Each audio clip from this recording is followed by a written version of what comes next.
जय हिंद साथियों। एक न्यूज़ है जो कि महंगाई से रिलेटेड है। देखिए, महंगाई भत्ता आपको अक्सर 3 से 4% देखने को मिलता होगा कि बढ़ रहा है। इस बार हालांकि पिछली लगातार 4% के बाद इस बार 3% बढ़ा। उनका जो कैलकुलेशन के लिए जो भी फार्मूला लगाते हैं वो तो थोड़ा सा समझ के परे इसलिए भी कहा जा सकता है कि बहुत सारी चीज़ें ऐसे हैं जो कि आपके रोज़ाना खर्च होते हैं लेकिन उसको इंक्लूड नहीं किया जाता है।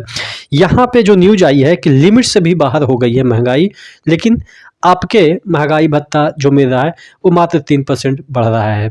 देख लेते हैं क्या न्यूज़ है। यहाँ पे आज तक में आइएगा तो एक न्यूज़ छप के आई है। रिटेल इन्फ्लेशन यानी कि महंगाई 14 महीने में सबसे ज़्यादा आरबीआई के जो दायरा है उससे भी बाहर चला गया है।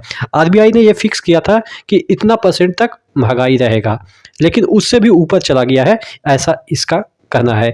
ये चीज़ हुई महंगी। देखिएगा, भारत की खुदरा महंगाई दर रिटेल इन्फ्लेशन अक्टूबर में बढ़ के 6.21 वार्षिक हो गई है, जो कि पिछले महीने 5.49 थी।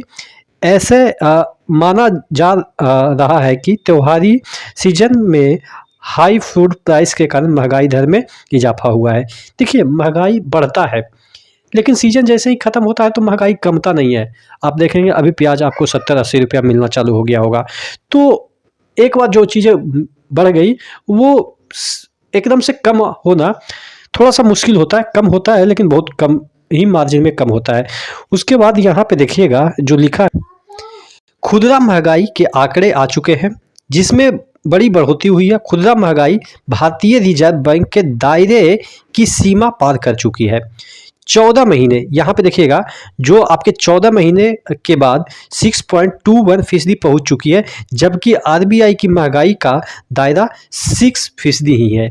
यानी कि आरबीआई का जो दायरा है उससे भी ऊपर महंगाई पहुंच गई है।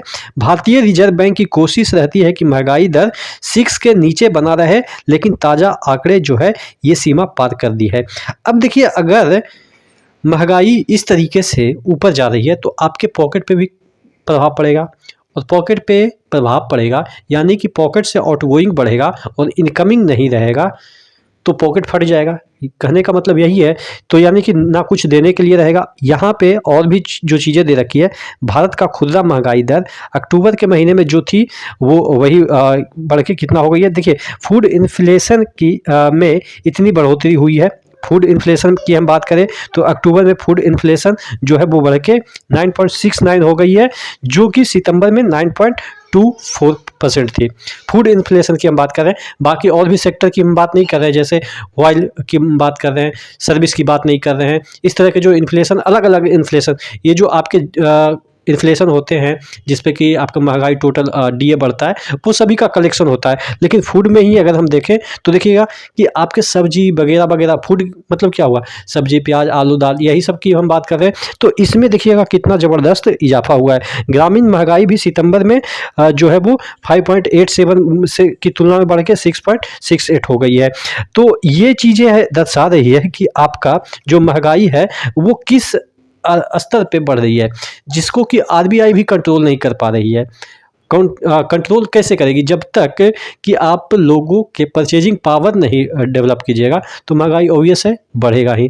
तो आशा करते हैं कि जब भी डीए बढ़ेगा तो कम से कम तो 5% बढ़ने ही चाहिए, क्योंकि पिछली बार 3% बढ़ा और अभी महंगाई इतनी तेज़ी से बढ़ रहा है कि उसको ओवरकम करने के लिए कम से कम तो 5% बढ़े, तभी तो थोड़ा सा ओवरकम हो सकता है। आप क्या सोचते हैं नीचे कमेंट बॉक्स में कमेंट करके ज़रूर बताइएगा। नेक्स्ट वीडियो में मिलते हैं, तब तक के लिए जय हिंद।